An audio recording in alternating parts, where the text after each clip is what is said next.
बिस्मिल्लाहिर्रहमानिर्रहीम, अस्सलाम वालेकुम। आप यूट्यूब चैनल देख रहे हो, मेरा नाम है अब्दुल रहमान। नाज़रीन, आज 29 मई है और आज हम बात करेंगे पाकिस्तान की सियासत में क्या चल रहा है। नैब के कवानीन में तरामीम कर दी गई हैं इम्पोर्टेड हुकूमत की तरफ से। सेक्शन 9 और सेक्शन 14 जो है उसमें तरामीम की गई हैं। इन दोनों तरामीम से किसको फ़ायदा पहुँचने जा रहा है और जस्टिस मकबूल बाकिर जो है उनको नैब का नया चेयरमैन लगा दिया गया है, वो भी आप लोगों के सामने है। और इसके साथ साथ इसराइल का दौरा जो है, वो इसराइल के जो सदर है उन्होंने कहा कि जी पाकिस्तानी वफ़द के साथ मिलकर बहुत अच्छा लगा है। वो कौन सा वफ़द था और कौन से 2 या 4 लोग उसमें शामिल थे, उनकी तस्वीर भी दिखाएंगे और फिर वो पाकिस्तान में किन किन लोगों से उनकी मुलाकात हुई है वो भी आपको बताएंगे। द सेंट्रम मीडिया एक बहुत बड़ा मीडिया ग्रुप है जो कल 28 मई था, पाकिस्तान का यौम तकबीर था। पाकिस्तान के उसको एटॉमिक आप कह लेंगे जो सलाहियत पाकिस्तान ने हासिल की थी 1998 में, 24 साल कल पूरे हुए, तो उसके ऊपर द सेंट्रम मीडिया है TCM जो कि उसके ऊपर एक डॉक्यूमेंट्री वीडियो बना रहा है। और ये TCM मीडिया क्या कह रहे हैं, इन्होंने पाकिस्तान का जो बानी थे जिन्होंने इस सारे प्रोग्राम को बनाया और जो साइंटिस्ट थे आप सब लोग जानते हैं अब्दुल कदीर खान, अल्लाह उनको करवट करवट जन्नत नसीब कर फरमाए, उनको ही चेंज कर दिया। और उन्होंने पाकिस्तान ने जो एटॉमिक सलाहियत हासिल की थी उसके बानी ही जो है उन्होंने एक कादियानी है उनको रख दिया है। वो बताएंगे कि इस डॉक्यूमेंट्री का मकसद क्या है और ये जो इम्पोर्टेंट हुकूमत खामोश होकर बैठी है। ऐसा पाकिस्तान की तारीख में पहले कभी नहीं हुआ कि पाकिस्तान की एटॉमिक सलाहियत के ऊपर जो है वीडियो बनाई जाए, डॉक्यूमेंट्री बनाई जाए और उसमें जो पाकिस्तान जिन्होंने बनाया था, जो बानी थे डॉक्टर अब्दुल कदीर खान, उनको ही चेंज कर दिया जाए और उनको सिर्फ एक इंचार्ज के तौर पर बता रहे हैं। इसकी भी डिटेल्स आपके सामने रखेंगे। इसके साथ साथ मलिक रियाज साहब की और आसिफ जरदारी की एक ऑडियो कॉल लीक हुई है और ये किसने करवाई है, और इससे पहले जो ऑडियो कॉल्स का जो मामला चल रहा था जिसमें जस्टिस साकिब निसार साहब की भी एक ऑडियो कॉल लीक हुई, तो ये जो मलिक रियाज साहब और आसिफ जरदारी की ऑडियो कॉल लीक हुई और वो कह रहे हैं कि जी इसमें खान साहब जो है मिन्नत तरले कर रहे हैं और ये कहा जा रहा है कि जी हमारा पैचअप करवा दो, और सुभान अल्लाह जरदारी साहब कह रहे हैं कि ये अब इम्पॉसिबल है। मैं सदके जाऊं तो ये सारी डिटेल्स जो हैं आज आपके सामने रखेंगे। इससे पहले अगर आप लोगों ने चैनल को सब्सक्राइब नहीं किया तो रेड बटन को प्रेस कर लें और बेल आइकॉन को भी प्रेस कर लें ताकि लेटेस्ट अपडेट्स आप लोगों को मिलते रहें और ये जो हमारा ताल्लुक है ऐसे ही जुड़ा रहे। सबसे पहले हम बात कर लेते हैं मरीम नवाज साहब की। जो ऑडियो क्लिप है वो रिलीज़ हुई है, वो अभी अभी थोड़ी देर पहले की बात है। ये आपको ऑडियो क्लिप सुनवा भी देते हैं और फिर बताते हैं कि अब इसके ऊपर कोई एक्शन होगा या नहीं होगा। ये ऑडियो क्लिप आप सुन लें। आपके ऊपर डिपेंड करती हूँ, मैं नहीं जानती। पब्लिक सेक्रेटरी इंफॉर्मेशन से बात करें, PID से बात करें और उनको कहें कि अगर आप नहीं मानते तो मुझे प्राइम मिनिस्टर से बात करनी पड़ेगी। मैं मैनेज कर रही हूँ, मीडिया मेरे हाथ क्यों बांध के रखते हैं।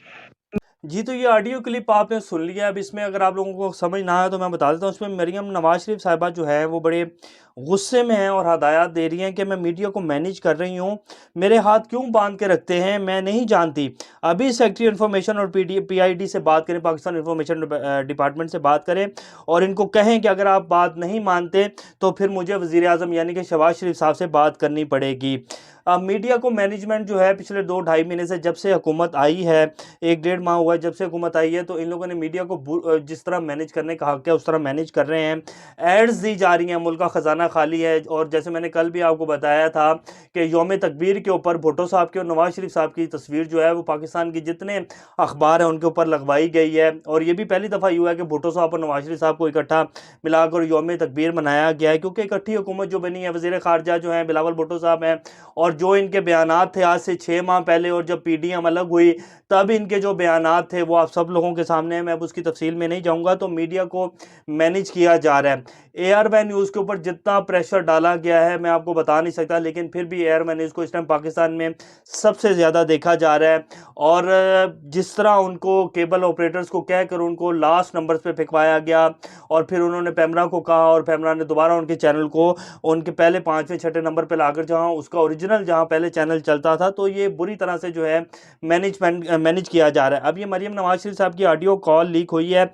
अब इस पर देखते हैं कि जो हमारे मुल्क के कुछ लफाफे सहाफ़ी हैं वो इसके ऊपर किस तरह का जो है बयानात देते हैं और रद्द-ए-अमल देते हैं। अगर यही ऑडियो क्लिप इमरान खान साहब के दौर में इस तरह किसी वज़ीर इत्तलात या उनके किसी ऐसे बंदे की जिसके पास पार्टी में पार्टी तो क्या कोई जो है वफाकी ना तो वजारत है ना उसकी कोई हैसियत है, वो इस तरह की डिक्टेशन दे रहा है और बाकायदा वो मेरे ख्याल जहाँ तक ख्याल है वो वज़ीर इत्तलात जो है इनकी मरियम औरंगज़ेब उनको डिक्टेशन दे रही हैं और फिर प्रेशर डाल रही हैं कि मैं नहीं तो फिर वज़ीर आज़म से बात करती हूँ। अगर सेक्रेटरी इन्फॉर्मेशन जो है वो बात नहीं मानता तो ये इस टाइम सिचुएशन है और इस तरह प्रेशराइज़ किया जा रहा है। बाकी सारे चैनल तो जो हैं वो सारा नून लीग का जो है वो बयानियाँ बता रहे हैं। समा हो गया, दुनिया को भी आप किसी हद तक यही कहेंगे। जीएनएन और एआरवाई न्यूज़ और बोल न्यूज़, ये वाहिद 2 ये 3 चैनल हैं जो कि इस टाइम फेयर जो तज़किया है वो दे रहे हैं और फेयर जो खबरें हैं, जो हकीकत हो रही है, जो इस टाइम चल रहा है पाकिस्तान में, वो सब कुछ बताया जा रहा है और भरपूर प्रेशर जो है वो डाला जा रहा है। साबिर शाकिर साहब ने 17 साल बाद एयरवे न्यूज़ को जो है इस्तीफ़ा दे दिया है।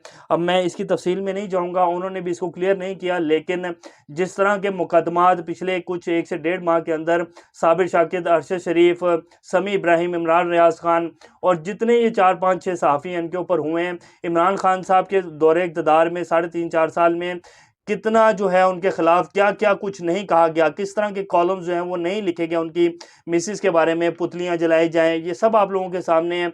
और जिस तरह की तनकीद इमरान खान साहब की हुकूमत में उनके ऊपर हुई है, किसी भी एक सहाफ़ी के ऊपर कोई पर्चा, कोई कुछ नहीं हुआ। तो ये अब 1 डेढ़ महीना भी नहीं हुआ और मीडिया को मैनेज भी किया जा रहा है और मरियम नवाज़ शरीफ साहिबा जो हैं वो गुस्से में भी बहुत हैं और जो प्रेशर डाला जा रहा है वो आप सब लोगों के सामने। अब देखते हैं कि इसके ऊपर उनका क्या बयान आता है और इसके ऊपर कोई एक्शन लिया जाता है। वैसे एक्शन नहीं लिया जाएगा क्योंकि मरियम नवाज़ शरीफ साहिबा ने जब जलसे में जो फैज़ हमीद साहब हैं, जनरल फैज़ हमीद साहब जो कि कोर कमांडर पेशावर हैं, उनके ऊपर बात की और उनके ऊपर तनकीद की, बड़ी कड़ी तनकीद की, तो शहबाज शरीफ साहब ने कहा वो तो बच्ची हैं, वो जोश खताबत में उनके मुँह से निकल गया। तो ये इस टाइम की सिचुएशन है और अगर शीरी मज़ारी की जो बेटी ईमान मज़ारी हैं, अगर वो जनरल बाजवा का नाम जो है वो गुस्से में या उनकी वालदा को जिस तरह लेके जाया गया और जिस तरह उनको प्रेशराइज़ किया गया, अगर वो उसमें गुस्से में कह भी देती हैं तो उनके ऊपर जो है अब पर्चे कटवाए जा रहे हैं इस्लामाबाद में। तो ये दोहरा म्यार जो है ये किसी भी सूरत नहीं चलेगा। जब तक एहतसाब पाकिस्तान में सबके लिए बराबर नहीं होगा तो ये मुल्क में कभी भी ये मुल्क सीधा होकर नहीं चल सकेगा। बाकी एहतसाब की सिचुएशन भी आपको बता देते हैं कि वो अब आने वाले दिनों में किस तरह होने जा रही है। एहतसाब सिर्फ इस मुल्क में गरीब के लिए है, कानून सिर्फ इस मुल्क में गरीब के लिए है, पिसेगा तो सिर्फ गरीब। और जितने हमारे मुल्क की ये शराफी है, कुछ 15-20 हज़ार लोगों के ये लोग हैं जो 22 करोड़ के मुल्क को जो हैं हाईजैक करके बैठे हुए हैं। ये लोग अय्याशियाँ करेंगे, बेशक अरबों खा जाएँ, खरबों खा जाएँ, मुल्क को जो है दिवालिया कर दें। जिस तरह मर्ज़ी ये अदारों के बारे में जो मर्ज़ी कहें, जिस तरह की मर्ज़ी ज़ुबान इस्तेमाल करें, इन्हें दोबारा इक़्तिदार भी मिलेगा, इन्हें रिलीफ़ भी मिलेगा, इन्हें बाहर जाने के लिए इलाज की सहूलियात भी मिलेंगी, सब कुछ मिलेगा। बेशक वो मफ़रूर मुजरिम हो, उसके बाद उसकी यौम तकबीर में अखबारों में तस्वीरें भी लगवाई जाएँगी। मैं नवाज़ शरीफ साहब की बात कर रहा हूँ, वो मफ़रूर मुजरिम हैं। यहाँ उनको कैद हो चुकी थी, वो दवाई लेने के लिए बाहर गए थे और उनकी यौम तकबीर के ऊपर जो है उनकी तस्वीरें लगाई जा रही हैं अखबार में। तो ये पाकिस्तान के हालात हैं। अब हम बात कर लेते हैं कि इसराइल का दौरा जो है वो पाकिस्तान की, ये तस्वीर आपके स्क्रीन के ऊपर चला देते हैं। ये तस्वीर में ये जो लेडी हैं ये मरियम नवाज़ शरीफ साहिबा से भी मिल रही हैं, फिर और भी इनके जो लीडरान हैं उनकी मुलाकातें जो हैं हुई हैं। उसके बाद यही लेडी जो है वो इसराइली सदर से भी मिली हैं और इसराइली सदर जो हैं वो वर्ल्ड इकनॉमिक फोरम पर जो है अपना ख़िताब कर रहे थे। तो उन्होंने कहा कि जी पाकिस्तानी वफूद के साथ मिलकर बहुत खुशी हुई है और हम चाहते हैं कि पाकिस्तानी जो और भी वफूद हैं वो आएँ, हमारे साथ बातचीत करें और हम आगे बढ़ने के लिए तैयार हैं। तो अब वो सब लोग और ख़ास तौर पर मौलाना फजलुर रहमान साहब जो कि इमरान खान साहब को यहूदी एजेंट कहते थे और कहते थे कि ये इसराइल के एजेंडे को लेकर चल रहा है और इसके ऊपर सारी, इसके पीछे सारी यहूदी लॉबी है और फंडिंग भी जो है वो भी सारी इसको यहूदी करते हैं। तो अब मौलाना फजलुर रहमान साहब को आगे प्रेस कॉन्फ्रेंस करनी चाहिए और कंडेम करना चाहिए कि ये किस तरह की बातें जो हैं सुनने में आ रही हैं और ये कौन लोग हैं जो जाके मिल रहे हैं। और इसी तरह पीटीवी के जो एंकर हैं, जो कि पाकिस्तान टेलीविज़न के एंकर हैं, जिनकी तस्वीर कुछ दिन पहले चली थी, वो भी इसराइल पहुंचे हुए थे। तो 2 वफ़द हैं जो इसराइली सदर से मिले हैं। तो ये इस टाइम की सिचुएशन है। और अब मैं उन लोगों से पूछूंगा जो कहते थे कि इमरान खान यहूदी एजेंट है और इमरान खान ने कश्मीर का सौदा कर दिया, और कश्मीर का सौदा किसने किया वो भी आप सब लोगों के सामने। 1 से डेढ़ 2 माह नहीं हुए और इन्होंने आते ही कहा कि जी हम इंडिया के साथ तजारत करेंगे और कमर ज़मान कायरा साहब को उसका जो है वज़ीर बनाया गया और कहा गया कि जी आप सारे इंडिया के साथ जो मामलात हैं उनको आप देखेंगे। तो अब कश्मीर का सौदा करने वाले कौन हैं आप सब लोग अच्छे से जानते हैं। नैब के कवानीन में तरमीम कर दी गई हैं जी। कल जो है जस्टिस मकबूल बाक़िर साहब जो हैं उनको नया वो लगा दिया गया है, नैब के चेयरमैन लगा दिया गया है। सेक्शन 9 और सेक्शन 14 जो है उनमें तरमीम की गई हैं और इससे जिनको फ़ायदा मिलेगा वो हैं हमारे वज़ीर आज़म नवाज़ शरीफ साहब, वज़ीर आज़म शहबाज शरीफ साहब, ज़रदारी साहब के जितने केसेस हैं इन तरमीम से उनको जो है एनआरओ मिल जाएगा और जो केसेस हैं वो सारे अब आप आने वाले दिनों में देखेंगे कि ख़त्म हो जाएंगे। और देखते हैं कि वो जो हमारी सुप्रीम कोर्ट ने नोटिस लिया हुआ है उसके ऊपर क्या बनता है। सुप्रीम कोर्ट ने भी आइन और कानून के तहत चलना है, और सुप्रीम कोर्ट के हमारे जो मोअज़्ज़िज़ जजेस रात हैं वो तो कहते हैं कि जी हम आइन की जो है पामाली किसी भी सूरत नहीं होंगे। तो पार्लियामेंट ने कवानीन बनाने हैं, पार्लियामेंट जिस तरह की भी कवानीन बनाएगी, अब जिस तरह नैब का जो कानून है सेक्शन 14 और सेक्शन 9 उसमें तरमीम कर देंगी, तो सुप्रीम कोर्ट में भी इसमें कुछ नहीं कर पाएगी। और बहरहाल शाह महमूद कुरैशी साहब ने तो कहा है कि सुप्रीम कोर्ट को उसके ऊपर नोटिस लेना चाहिए। अब देखते हैं कि पहले वाला जो नोटिस लिया हुआ है उसका क्या बनता है, वो भी आने वाले दिनों में सिचुएशन सामने आ जाएगी। अब आपको लास्ट में बता देते हैं कि सेंट्रम मीडिया जो है वो क्या कहते हैं, वो कहते हैं कि जी टीसीएम प्रेजेंट्स प्रोजेक्ट 706। वो प्रोजेक्ट एक है जिसके ऊपर डॉक्यूमेंट्री बना रहे हैं, इसको प्रोजेक्ट 706 वो कह रहे हैं। An exclusive series which disclose the inside story of how Pakistan made it was to the nuclear bomb, के पाकिस्तान ने न्यूक्लियर बॉम्ब कैसे बनाया था। The program started in the 1950s under doctor Abdul Salam supervision. ये जी प्रोग्राम शुरू हुआ था 1950 में, और डॉक्टर 1948 में पाकिस्तान बना था, और 1950 में जो है ये प्रोग्राम शुरू हो गया था।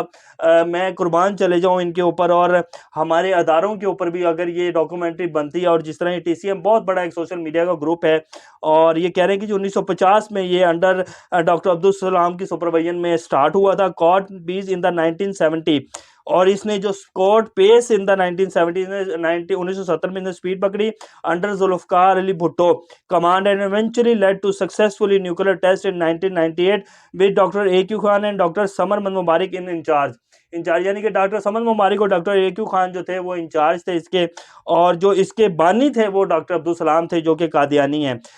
कमाल की बात है जी, ये पाकिस्तान के एटॉमिक प्रोग्राम के जो बानी हैं उनको ही तब्दील कर दिया गया है इस हुकूमत में, और पता नहीं किस तरह के शगुफे जो है हम लोगों को देखने में मिलेंगे।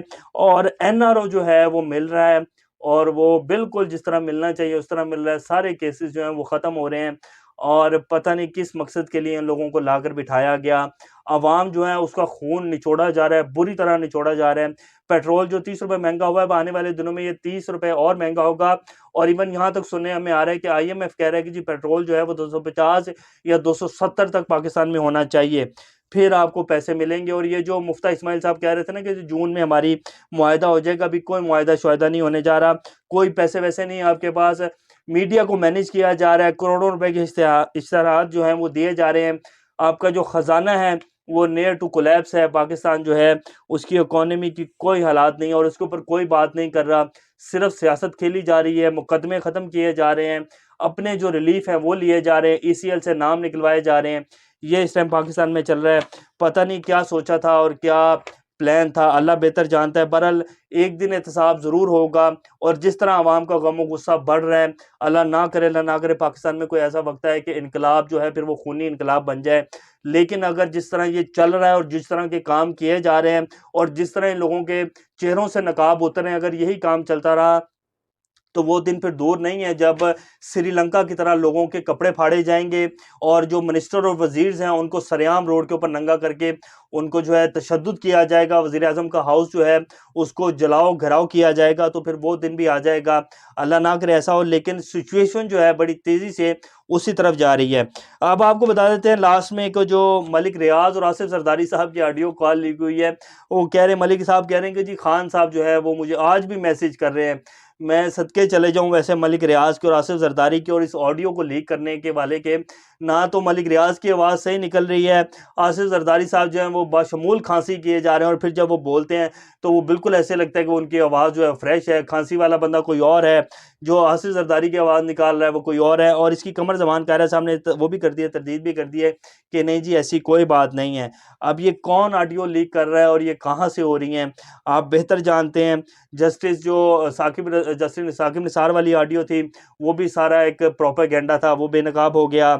फिर जो एफिडेविट वाला जस्टिस राणा शमीम वाला था वो भी बेनकाब हो गया, वो भी मुंह की खानी पड़ी। और इस तरह बेशुमार जो हैं ऑडियोज़ और वीडियोज़ आ रही हैं, और आपको पता है ये ऑडियो वीडियोज़ कहाँ से आती हैं, तो ये थोड़े दिन बाद जो है सारा कुछ ख़त्म हो जाता है। ये इस टाइम की सिचुएशन है, भरपूर जो है रिलीफ दिए जा रहे हैं अपने लोगों को, मुल्क को तबाही की तरफ जो है धकेला जा रहा है। अल्लाह पाकिस्तान का हामी और नासिर हो। अभी तक के लिए इतना, इंशाल्लाह नेक्स्ट अपडेट के साथ दोबारा आप लोगों के सामने हाजिर होंगे। तब तक अपना और इस चैनल का ख्याल रखिएगा। अल्लाह हाफिज़।